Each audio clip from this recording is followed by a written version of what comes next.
So look, if you want to grow your wealth, your income, and increase the amount of time off, then these are the shortcuts that can help. Welcome to the Wealth Creation Podcast. Hey everybody, it's Daniel Latto speaking. So one of my hobbies that I love to play, and I play it as much as I can, and I watch it as often as I can, is basketball. Now, I'm 5'7", in case you wondered.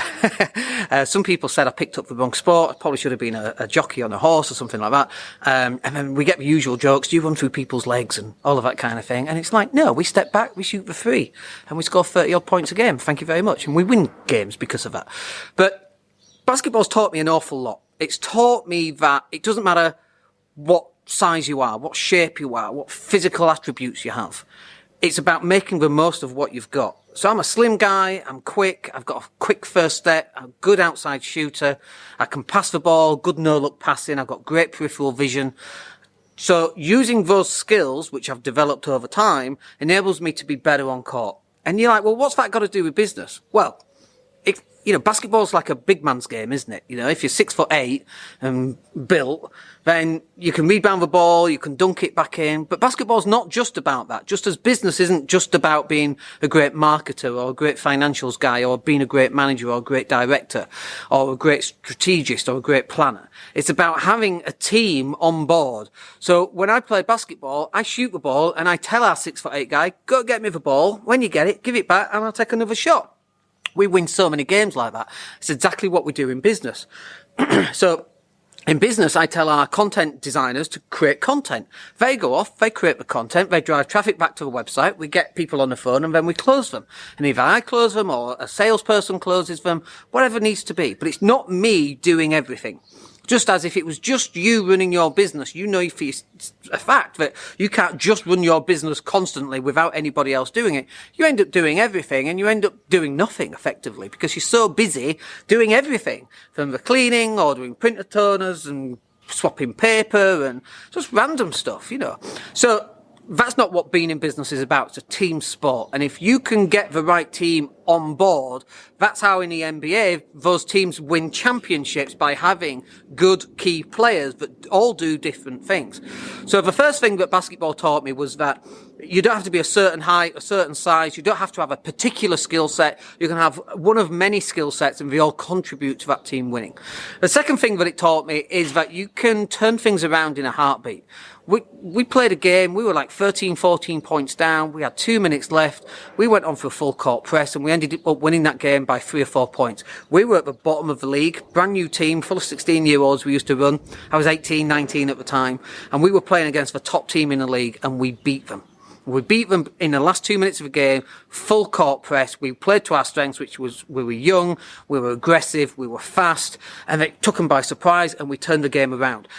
That's taught me that it doesn't matter what's going on out there. It doesn't matter who you're up against, who your competition is. You can still win this game of business, okay? And so that's the second thing that my hobby actually taught me. The third thing that it taught me is that the more you practice, the luckier you get. The more you practice on the right things, I should say, the luckier you get. I see people working 60 to 80 hour weeks. You don't need to work at 60 to 80 hour weeks if you're running your business properly. And if you are running that many hours, I would suggest that you're not running your business properly because you're the one who's having to do everything instead of ordering people around, getting other people to do the things that they need to get done.